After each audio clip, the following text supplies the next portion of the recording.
It's May 27th. We have a special guest here, Noah. I'm going to explain to you exactly who Noah is, and he is an absolute baller when it comes to making money with sports cards. But Noah, you want to give yourself a quick introduction? Just who are you? Where are you from? How'd you get into sports cards? Well, appreciate the introduction, Eric. For sure. Like Eric said, my name is Noah. I am from the Tampa Bay area. I do sports cards part time, but my main day job is I'm a structural engineer.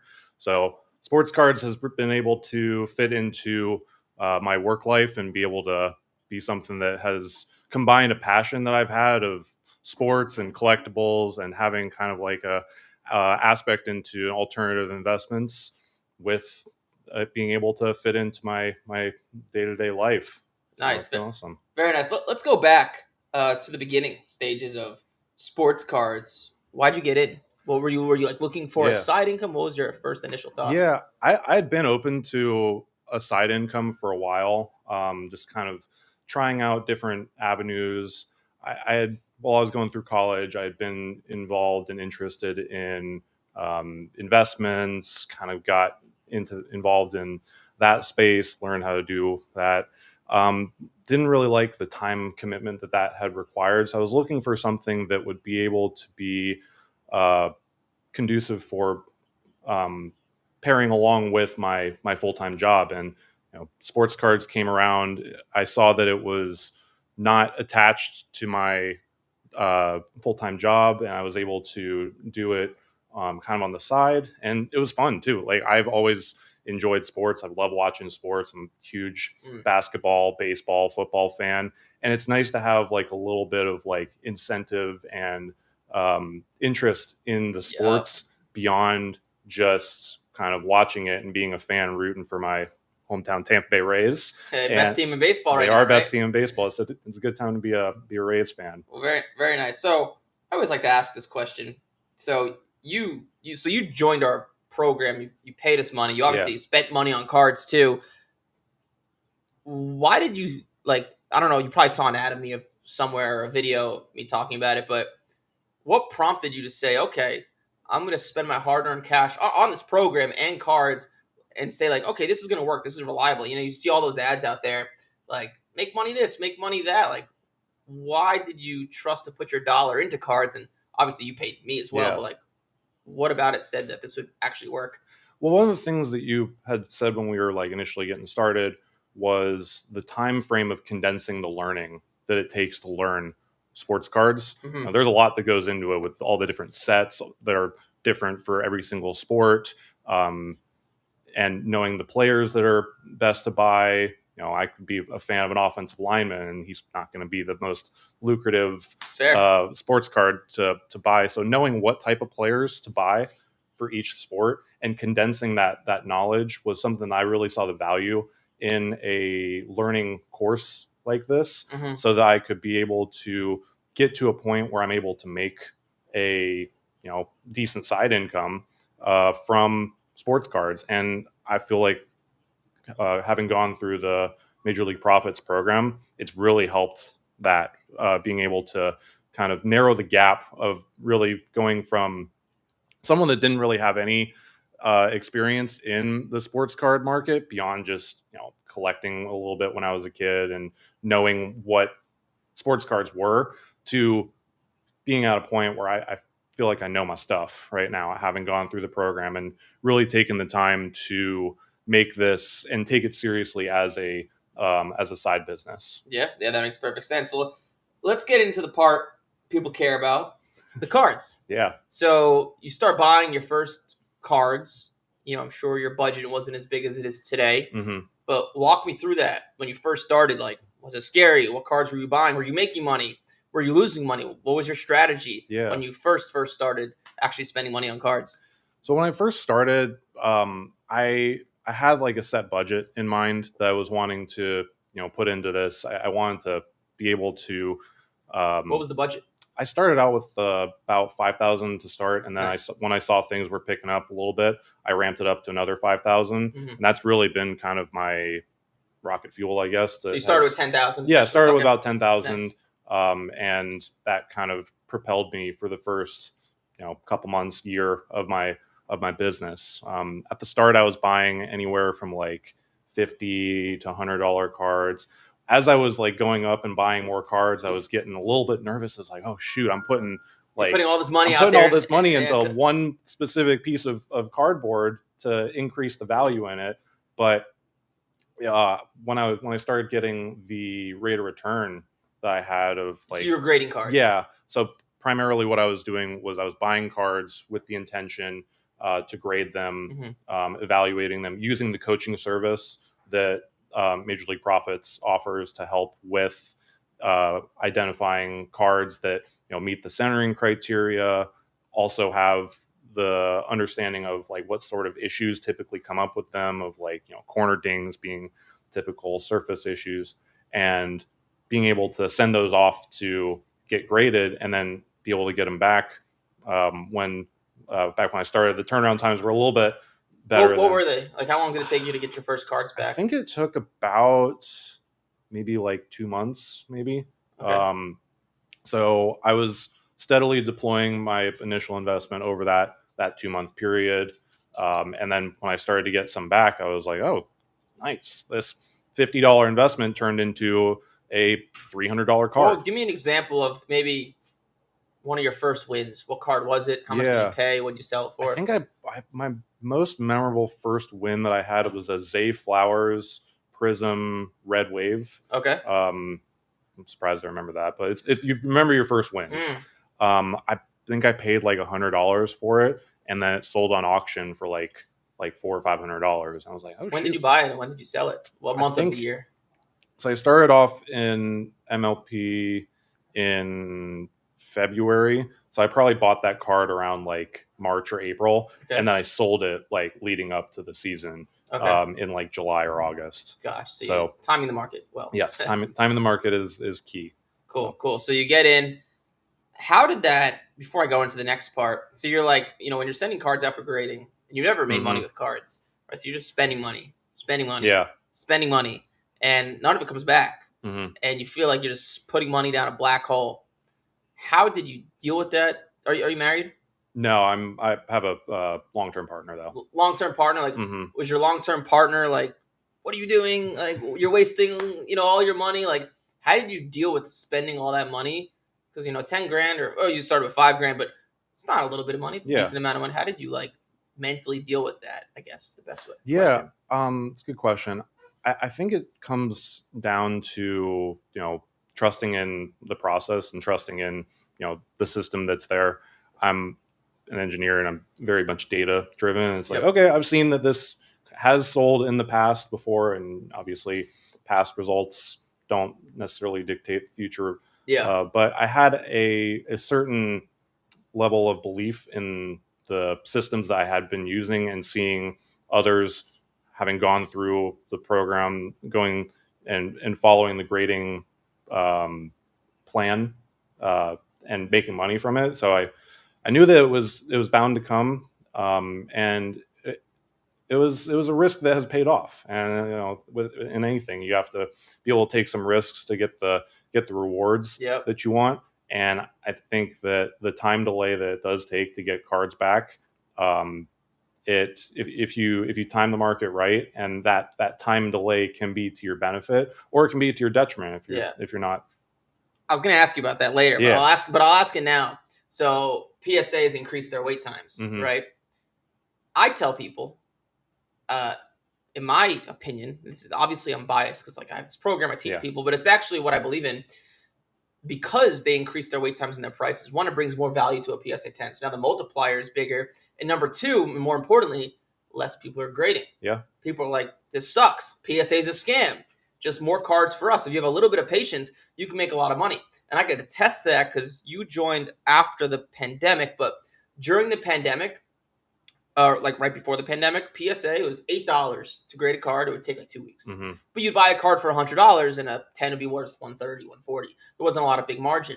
Today, because we've taught this to thousands of people, students make more money today than they did 5 years ago because the multipliers are bigger.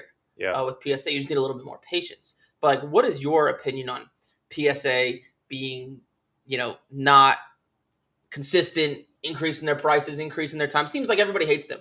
Mm-hmm. But what's your thoughts on that? Yeah, I like to focus on the things I can control, which Well are said. being able to identify cards that are well or in good condition, that are within the time frame. We can't control what PSA is going to do. Obviously, there's a demand for it, and they are the supply of these graded cards. Yep. So we just have to be able to adapt and provide the uh, enough wait time, or go up in tier of the grading turnarounds to get them back in the time frame that we have. So one of the things I've done as PSA has been adjusting their prices is I've gone up in the value of cards that I submit. Yes. Smart. So that I can get them back before the start of the season, or with like baseball plays, like leading up to All-Star breaks, or teams that are positioning themselves well for playoff contention, positioning myself around storylines that will help future me Yeah. do well in these cards. So it's not necessarily like changed too much of how I approach it, other than like thinking in a longer time horizon. And if you're starting with cards and wanting to take it seriously as a business, you kind of have to have that forward sight and foresight to think longer term Yeah. of what's going to be in demand 2, 3, 4, up to 7 months That's now. the key, dude. From now. I was at like a dinner with a bunch of students in Pasadena, California this past weekend. And it seems like I go to about one show a month. Every show there's a new guy. Yeah. Like this show, it was Wembanyama and Otani, I guess you could say.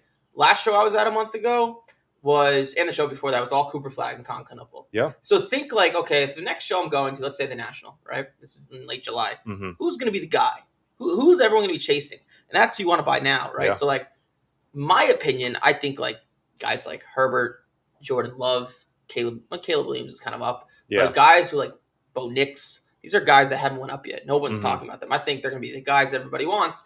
And Cooper Flag and Con Canupul. Their value, I don't know if you've seen their values. It's dropped off. It's plummeted And off the face of the earth. starting to get to a buying opportunity with them. Yes. Mhm. Bingo. Yeah, like a Con Canupul Topps Chrome Refractor. Now it sells PSA 10. Now sells for like maybe $400 or $500. Might be wrong, but it was like $1,400. Imagine if you were that idiot that bought it 3 weeks ago. Yeah. And like it's crazy because I was speaking with a vendor. This is me kind of ranting, and he had all these big. So I was at this show in Pasadena looking to buy Cooper Flag Mhm. and Con Canupul. I couldn't find much. There's one vendor with all of this like baller stuff, just like $5,000, $10,000, Yeah. $20,000 Cooper Flag stuff, and there was like a $5,000 card. I looked at the comps. The last one sold for $2,000, Mhm. and I was like, "Hey, I'm willing to pay strong. What do you need on this card of Cooper Flag?" He was like $3,500, and I was like, "One just auctioned for $2,000. Yeah. Could you come around there?" Mm-hmm. He's like, "No, man. Like I just bought it like a few weeks ago, thinking his stuff would go up when he won Rookie of the Year, and I paid like $6,000 for it." I'm like, "Oh my god." Yeah. But like most people don't know what they're doing because there's so much new money coming into the hobby, which for people like you who have a lot of information and you know things well, you're able to make a lot of money. Mhm. But let's continue through the story. So Zay Flowers, you make some money, you start to realize this works. What month and year? So year is this? So I started 2024. Okay, so we're in 24. So it was like beginning 2024 when I started, formed my my business entity through it. Started to take it seriously as it was a bit and still is a business. Yeah. And began putting more funding into it. I think I was going into like the basketball season. I think that was the time when like Victor Wembanyama was either, because he was a 2023 rookie. Yes. Right. So 2024 was, and that was not the season he got injured. Too. No, that was like leading up to that season. Yes. So I think I bought a lot of Wemby cards, Brandon Miller as well. Buying to grade. So, and you were buying these in what month? I want to say this was like summertime. Okay. So leading up to the NBA season, And then I was also playing around with some of the like veteran players too. Like I'm a huge fan of Steph Curry. I like LeBron James, Kevin Mhm. Durant, players that have already cemented themselves and Yeah. like So they you're have buying like newer cards of them with margin to buy yeah a bit? newer cards, like short prints of them. If I could get my hands on like high quality rookie cards, like I remember I got a Kevin Durant rookie card that did really well for me. Wow, Um, that's rare. I know, It's hard to right? find those. It was a good flea market find. So how do you, so your first year, which was 2024, you Yeah, started in like March, all the way to December. How much money in cards did you sell roughly? I think I sold about 33,000 in my Nice. first year. Do you know what your profit was roughly on that? I I want to say it was maybe like 5-10,000. I had a lot of learning curve mistakes on the way. Always happens. Trying to figure out which ones are which cards are gonna do best for you. You know, had What was the some. biggest thing you learned that first year? If you had to pick Um, one thing. it's too good to be true. It usually is. Yeah, that's a good Yeah. one. But also consistency pays off, and I think that's been something that's really rung true over the duration of my business. That being consistent with the effort that you put in, the days that you show up and are Yeah, bro. It's just like prepping cards, sending them off to get graded, and having that consistent flow coming through the PSA pipeline is yeah, huge. you're so right. And I just had a meeting with all my employees in there. You probably saw that. And it was actually about mindset. And I'm the first. I don't know if you've ever. I go to like these business seminars and stuff. And when someone gets on the stage and starts talking about mindset, I'm like, oh my god, here we fucking go. Like Yeah. Jesus, come on. But it's so important hmm because you know consistency, especially when it comes to grading cards. Because if you send in, let's say if you buy 5 cards a week, in 3 months when you start getting these cards back, you get back 5 cards a week. Yeah. Right? It's just like it builds hmm up this effect. So like in cards, it's so vital. And like and like that's why the first like module in my program talks about mindset. I'm sure a bunch of people skip it, but it's like so important Yeah. because if you don't have the right mindset and you don't have a proper schedule, even if it's just 45 minutes a day, you're screwed. hmm You're screwed. And there's people with all the let's be honest, like sports cards, you don't need to be an engineer to make money with cars. No, Right? You don't you need to be don't. the smartest person in the Mhm. world. And there's so many people that have so much talent and they're so smart, but because they don't show up and they're lazy, they don't do shit. They don't do like Jamarcus Russell. I Yeah. just used Jamarcus Russell as an example in there. It's a great example. yeah, I haven't it's- heard his name in a while. Yeah, he could throw the ball fucking 90 yards from like Mhm. his knees, but got benched year one, stunk. Yeah. But so we go into so that's 2024. You sold 33,000 in cards. We're Mhm. getting into 2025. What happened in the year of 2025? Walk me through that. Yeah, 2025. That was a good year for cards. I think consistency continued to reign true with that year, and also with cards and with anything in business. The more time that you have in the marketplace, you're going to get lucky, and I got lucky a few times too. How so? I was able to probably my biggest win that I got. I was able to stumble upon, in Facebook Marketplace, a Tom Brady rookie, Wow. Bowman Chrome rookie that was a BGS 8.5 In Florida? in Florida. Okay. So I was like, okay, this is a cool card. I had seen some of the processes of cracking cards out, submitting them to get graded, and I was like, okay, this one's got decent subgrades. I'm gonna roll the dice on it, and I got lucky, and it ended up getting a 10. And I was hyped for that, so was able to. Wait, PSA 10? Or Sorry, it got a 9. PSA 9. PSA 9. So it went from Beckett 8.5. Beckett 8.5 to a PSA 9. And then you bought it for what and sold it for what? I think I bought it for like 1,000 and it sold for like 6,000. And I was hyped for that. Holy. I'm hyped for you. Yeah. That's crazy.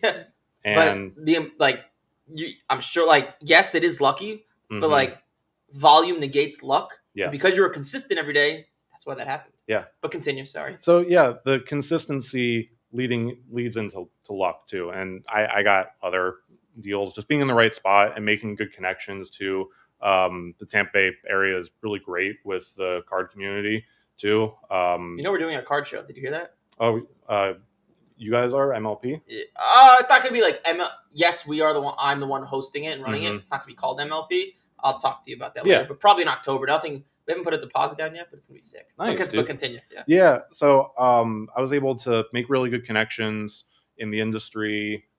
Get to know people that How did you get to know people? I just show up and I'm Show up where? at the card shows. Oh, card shows, Being okay. in person. Which ones?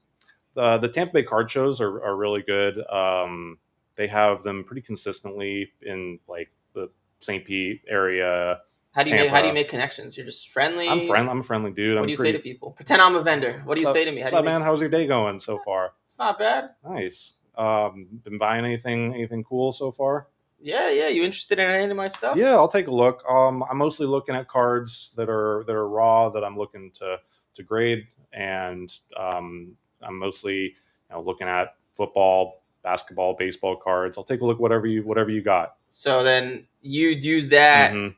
And then what if you buy cards or not buy cards? Do you ask for their phone numbers? Like, what do you do? Yeah, I usually give my Instagram out to people to have my connections through. I have my card business. You do repeat deals. Yeah, I'll hit people up whenever they have anything. I usually around once a month just reach out to people that either I have their phone numbers or on Instagram that I've done past deals. Like, hey, you got anything that you're looking to sell right now?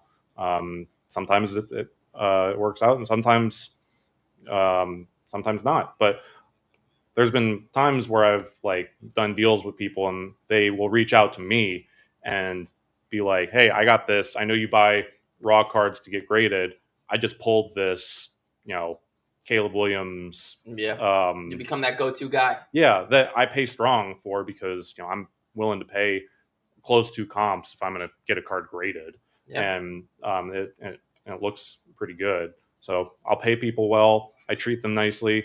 I think kindness and being a genuine human being in any industry goes. It's goes corny, but way. it works. It just works. It just works. So 2025. So you had that big Tom Brady win. Yeah. What else? What was the strategy? What were you doing? So 2025, I started getting busy at work too. So I wanted to find a way to continue to dedicate more time to my day job as an engineer, while also continuing to move the needle, and also realizing that I got to sleep and eat and be around with my lovely girlfriend. Mm-hmm. That I get to. Yeah, they get antsy if you don't spend quality time. Yeah, I just learned that. I've been had a girlfriend, and she loves coming to card shows with me. So that's a plus. I'm super grateful. Yes, that's a good one. that we get to do that and spend time together.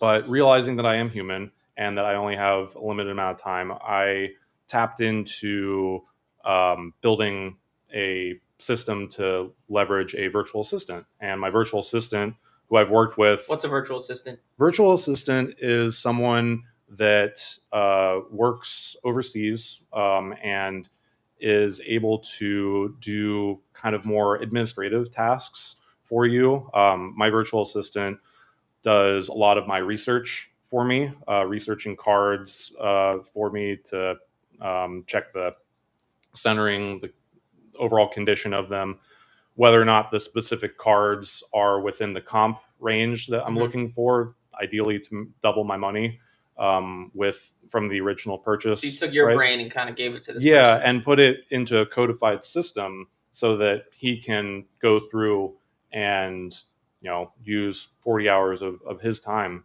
How much do you pay your virtual assistant? He's about $5 an hour. So break that down. What does that look like? He finds cards, puts them on a sheet, and then you look at them? Yeah. So one thing I've done, again, my engineering brain kicking in, of coming up with like systems and playbooks for him to follow, that he can be able to put those cards that he's been able to identify on a sheet, provide me with the recent sales information for raw PSA 10 cards, what PSA 9 sell for, and then just hyperlink the eBay cards on a Google sheet. And that condenses about 8 hours of work into about 10 to 15 minutes for me each day to go through and Wow. do yay or nay, and I'll spend 10 to 15 minutes and pay.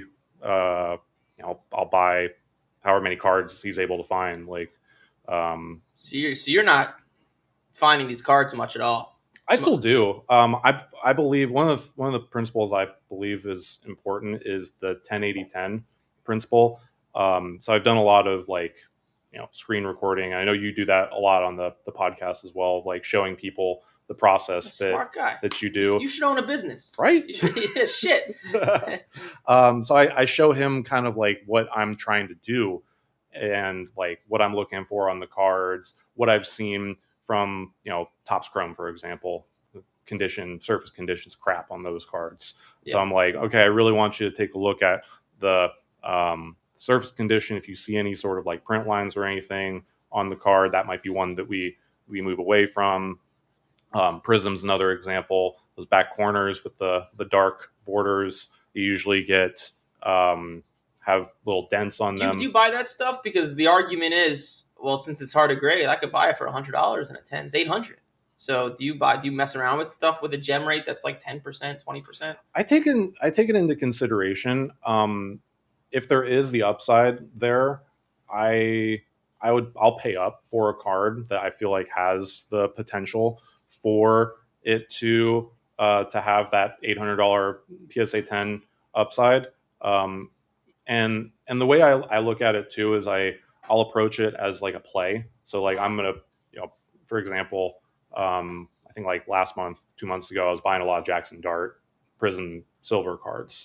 Smart guy. Yes, Mhm. that's exactly what I was saying. I know you're not on my coaching calls, but yes, that's smart. So- Gem rate's high, right? It's like 40%, Gem rate's high. right? And so I was, using my VA to look. I'm trying to source these cards. Same thing with like Tyler Show. I didn't buy too many of his cards. I don't believe in him as much as Yeah, Dart will get more hype when Yeah. you sell those things. Well, and it's great. I am rooting on the Giants hype as much as I can. It'll come. It'll come. You'll sell those, no problem. So yeah, I bought a good amount of them, and with the law of large numbers, like as you acquire, if you buy one and it's a 40% gem rate, it's kind of a roll of the dice if it's gonna get a 10. But if you buy 5, if you buy 10, if you buy 20 of them, the law of large numbers takes into account that 40% of a larger number is pretty significant. And especially when you're considering, like, what were you buying them for? What were 10s going for? I think I was buying them around like 200 ish, and 10s I think are now selling for around like 700. Yeah, so you're basically flipping a coin Yeah, to either triple your money or break even. exactly. That's a good coin flip. Mhm. And not every card is going to be like that. Ravens offensive guard is not going to be Doesn't have the market. doesn't have the market, but Jackson Dart, who's the quarterback, Hollywood, New York City type player that is going to continue to be in the hype stream, is going to be talked about. And keep in mind, like 40% or whatever, that's the gem rate of everybody. Yours, because you know what you're doing, should be 50 plus, I would think. Yeah, I'm right for like all of my cards. I know we were talking about it earlier. I'm right around like a 60% gem rate, which is awesome. Super hyped about that. But it also has continued to go up as my eye has become more refined. Yep. And I've been able to expand onto different types of cards too. So I do Pokemon. Yeah, go into that a little bit. Yeah. So I collected Pokemon when I was a kid. I loved the video games. Played it. You're a nerd. You must have. I am a nerd. Yeah. I remember I was playing Pokemon Go, walking around campus as we all did. Yeah. When I was in college, but I digress. But Pokemon has been, really amazing to have that be offset from the different hype cycles that are with the rest of the sports.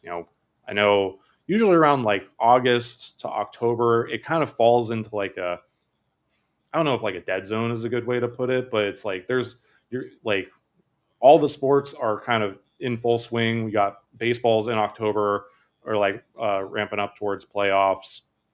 Basketball has just started and people are excited about it. Hockey just started.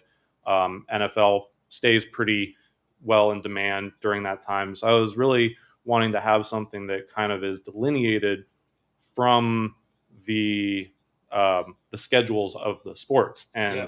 Pokemon, people love Pokemon all year round. Christmas through Oh, yeah. all the holidays. Like people are going to be wanting Pokemon cards because of Charizard isn't going to be rushing for Yeah. 200 yards. Can't get hurt. Can't get hurt. Pikachu's not going to be getting a DUI. Yep. So it's nice to have that as something that is like offset from the sports calendar. And yeah, I've been able to refine my eye a little bit more. What types of cards do you buy with Pokemon? Give me some examples of ones you've bought, sold, made money, lost money. So I've been buying Ascended Heroes has been really good so far this year. That's been kind of Which like, set is that? Is that how many sets ago did that come out? I think it was like 2 or 3 Okay. sets ago. It's fairly recent. And what's interesting, so Ascended Heroes seems to be a little bit different than most of the other sets because I'll talk about most other sets. They seem to drop off about 60 to 90 days after they're released. Yep. Prices tend to even out. Similar to like new releases in sports cards, like the hype is really high, and then people realize that oh, there's another shiny object over there. I want to pay attention to and spend my money on. Same thing with Pokemon. So prices usually level out around like 30, 60, 90 days afterwards, and that's when I start buying those type of cards that are well centered, don't have any whiting on the back corners. So yeah, I try to wait until the hype has died down for those sets, and there is like a consistent spread between raw and PSA 10 cards.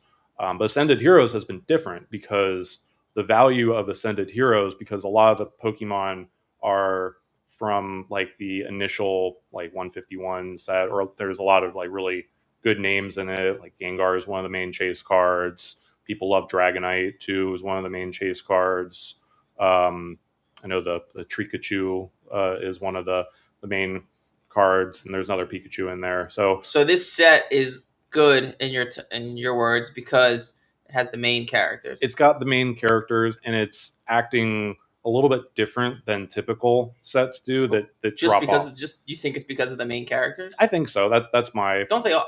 I'm not the Pokemon. I literally just know how to find Pokemon cards that are gradable, grade them, make money. I don't know that much about the characters, but don't they all have the main characters? No, they don't. So they've had like multiple generations of the characters that are in there.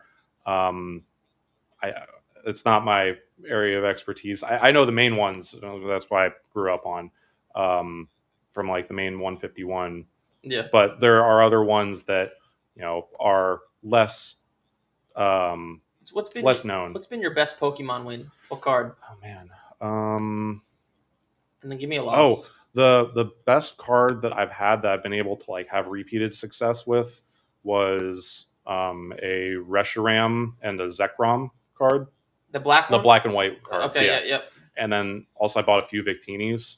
So I bought like, probably 10 each of those. And what were you buying them for? What did they sell for? What was the I think gem I was rate? buying them for around like $400-ish, $400-ish.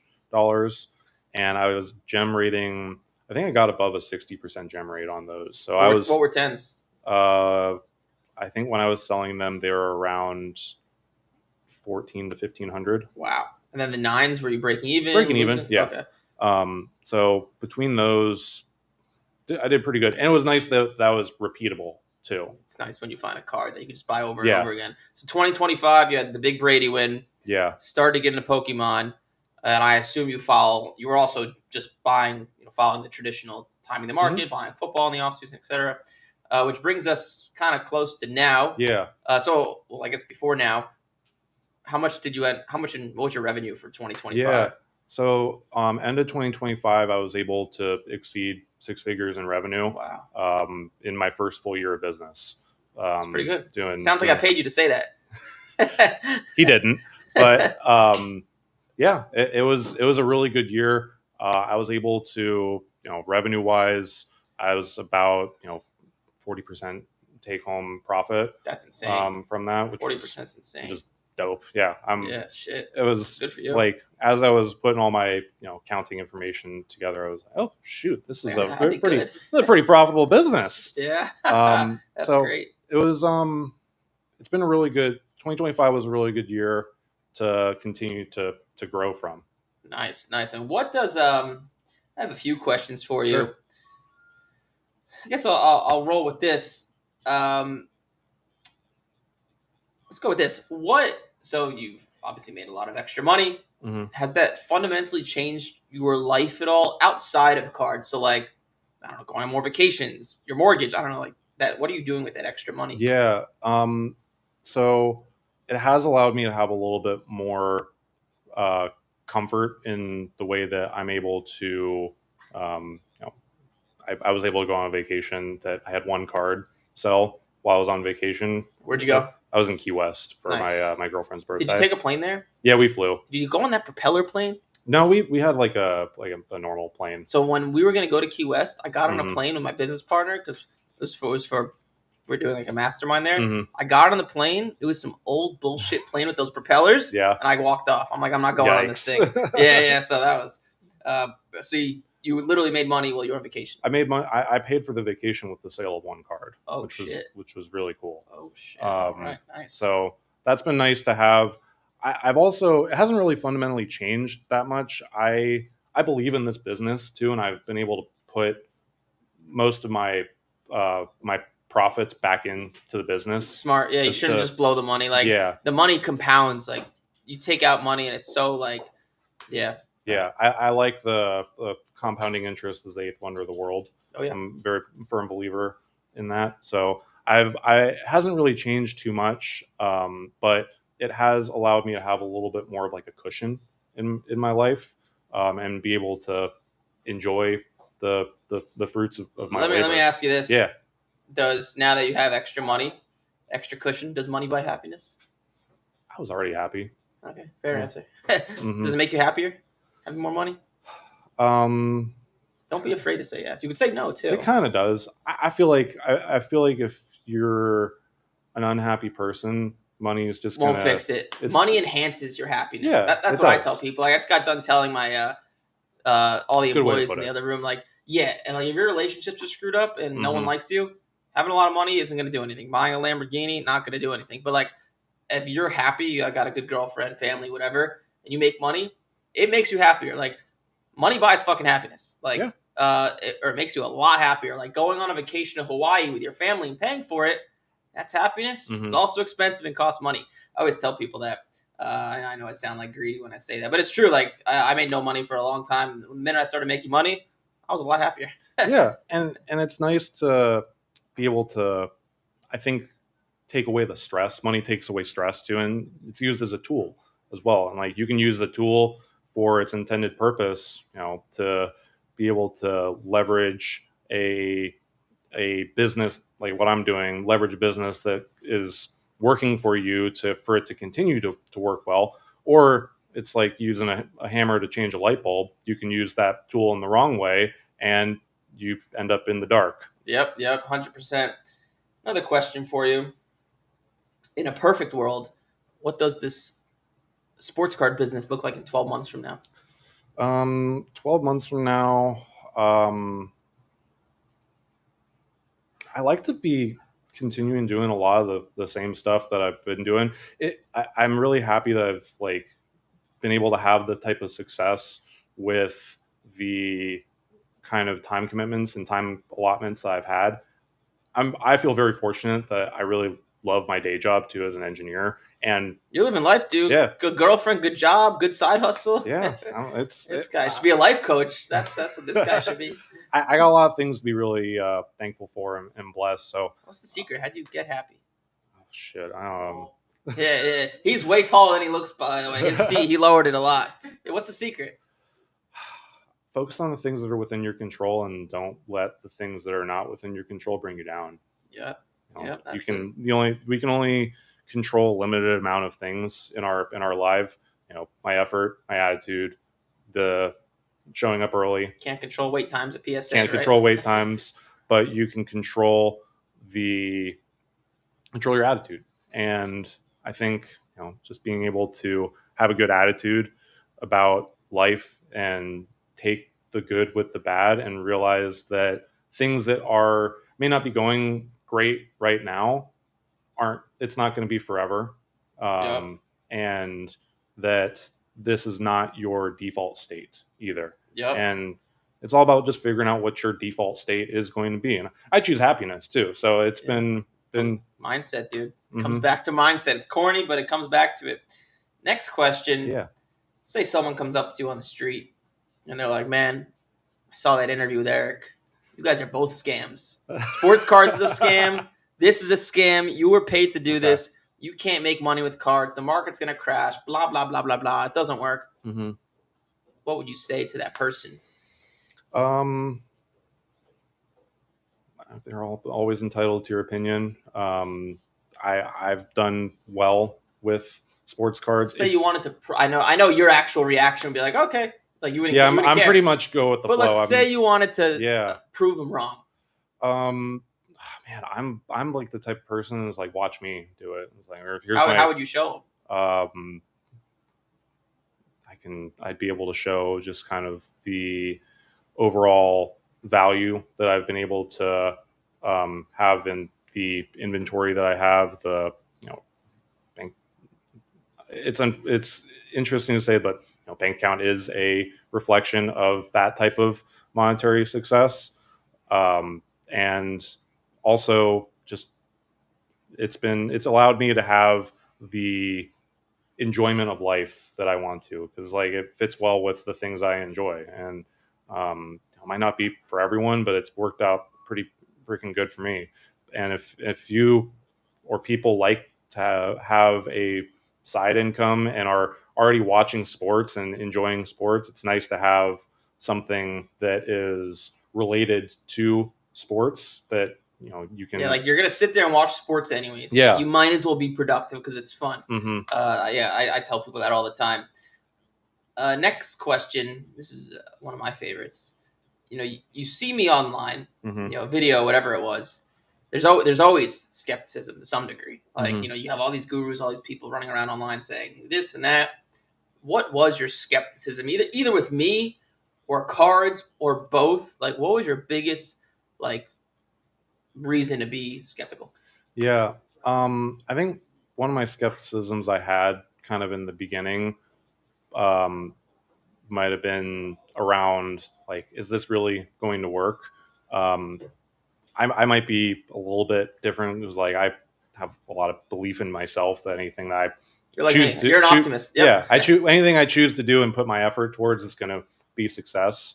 Um, but I think like I guess one of the skepticisms I did have was like, oh, am I kind of going to be on an island on myself as I'm going through this? Because I've Yeah. done other courses before in other like side ventures I was trying. It was like, What else? here's the videos. I tried drop shipping and that Oh, didn't God. work out. Yeah, that's the bad one. I did financial investments and stock picking and stock trading. Did any of it work? Yeah, that's been something that's just continued on the side. Nice. And I've shifted my philosophy on investing to being completely hands off and just handing everything over to my financial advisor, just so I can focus on things that are more hands on for me. Like, How do you decide whether to put money in like an Apple stock or something long term versus putting it in cards? again, it goes back to the things I can control. I can't control what the Apple CEO is going to do or where they're going to source their raw materials from or any sort of like crap that's going to show up in the news cycle. But the thing that I can control is how much money I can put into this investment. I feel like I have a pretty decent hold on the rate of return that I have, and I have about 2 years of a track record in the business to show that okay, this is continuing to grow and compound, and I'm starting to see the hockey stick of compound growth happening. Let's keep dialing down on that. So are you like, let's say I gave you 10 grand. Here, Yeah. Noah, here's 10 grand for just looking good. Thanks. Are you putting that money in cards, stocks? Are you like doing half and half? What are you doing with that money? It's a good question. I would probably fully put it into cards. Again, just from what I have knowledge in. And it also depends on your time horizon too. I with my philosophy on cards right now is I'm very much in the net 30 to net 90 of like the amount of time I'm trying to turn around Yeah. my investment on cards. So like if you gave me that $10,000 and we're like, can you turn this into $20,000 in 30 days, 90 days, 30 years? That would change my approach on things. But Yeah. I feel more confident in my abilities to be able to have recognizable growth from an initial investment with cards versus Yeah. Well, I'm sure anything you can else. make like people like you get into like making money, not to make money, but you want to change your life. Like in your sense, Yeah. sure, you're not buying Ferraris, but it's giving you, I don't want to call it like a sense of purpose, but like a way of fun in your life Hmm. and an extra, 40, 50,000 a year in profit. And if I gave you $10,000, let's say you gave that to the greatest investor of all time, Warren Buffett. His Hmm. average annual return per year over the course of his investing career has been 18%. Hmm. So you put in $10,000 in a year from now, that would be 11,800, right? I think so. Hmm. Do you think you can make more than that in a year with cards, Um, making like 18%? 18% is pretty freaking good. I don't know if I could beat that, but I could probably compete with it and have. Through grading cards? Yeah, I think so. Yeah. Well, okay, yeah, continue. Um, I think even if over the short term the results from grading cards aren't fruitful in like getting profits back, or you have a few grade returns that aren't in your favor, being able to reinvest that money over the duration of a year and being able to have uh, you know you don't need to get a home run on every single at bat Yeah. either. You just got to be able But to. it seems like I'm doing something. I'm going to be nosy here and do Sure. some math. So you started with a bankroll or a nut of 10 grand, Hmm. and that must be between the cards you have and the cash for only cards. That must be north of 40 to 50 now. Yeah, it is. Yeah. So Hmm. you've like 10x, or I guess 5x what you put in. Uh, Next question here for you. We're running out of time here, so this is my. I'll leave this off with this is the last question. What advice would you give to somebody getting into sports cards? Don't say join my program. Like what advice would you give to yourself when you first started, or somebody that just maybe they have a few $1,000s that come up to you and they're like, Noah, how do I make money, man? Sure. Teach me. I think the thing to do with anything is ask yourself how quickly you want to be able to make a return on this. Is this something that you're willing to put in a year of learning and sucking to be able to make a return after year one, or do you want to condense that learning into a couple weeks of knowledge? And with the technology we have today, you can condense learning into a weekend and be able to know something within a couple weeks and be an expert in. So I would say anyone that wanted to start with cards is get some decent product knowledge. It's been great what you do about like having a platform to show people that there is a way to make money with cards. Um, I've gotten beyond what I had ever thought the rate of return from your program was, in being able to have a business that's grown over the last 2 years into Yeah. a six-figure business, And have fun. and I'm having fun with it too. That doesn't hurt as well. Well, Hmm. Noah, I appreciate you coming on. Maybe we'll answer. Kavi, are there any questions in the chat? Maybe we'll answer one or two because I do have to throw out one. See if there's a question for Mr. Noah. I have a 2018 Shohei Ohtani Topps Chrome Refractor pitching PSA 10. I'm into it good where I can make some money. Do I sell or hold? Yeah, let's go with you, Noah. People are tired of hearing from me. Take this question. I am a believer in locking in your profits. Shohei Ohtani is a great player, but you never know what's going to come around the corner. Lock in those profits, man, and move on to the next one. Yeah, so I was actually gonna ask you that. Ohtani, I'm like, I'll go online and say sell him. Like odds are, I know he's great. I know he's fantastic. Just odds are, what goes up must come down. Right? Yeah. It's just like, just what happens. Very few times a guy just goes up forever, like a Mahomes, right? Mm-hmm. Like, so Ohtani, do you buy him? Do you hold him? I'm buying him right now, but I'm also selling as I'm getting more back. So you're buying and grading and just selling. Yeah. You're not holding forever because I don't hold a lot of cards right now. as you should. I have a few, like I really like Lionel Messi, so I have a couple Messi cards that I hold on to because he's also cemented himself in that GOAT category. Yeah. I think Ohtani is on his way there too, but if I can sell one Ohtani card for $1,000 and then put that $1,000 into 5 other cards that have the potential of turning into $5,000, I'm gonna go ahead. The value of money. That Yeah. money's worth more to you today than it is holding that Ohtani in it. Let's say even it takes 2 years to double. Yeah. You can make more with that money today. Mm-hmm. Said like a smart man. Well, everybody, were you gonna say one more thing? No, Cool.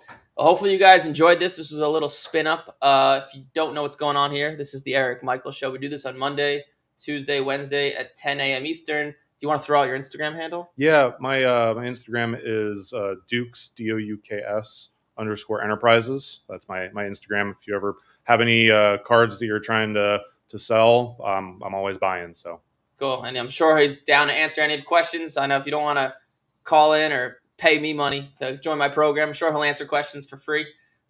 So go follow him on Instagram. We do this on Monday, Tuesday, Wednesday at 10 a.m. Eastern. Like,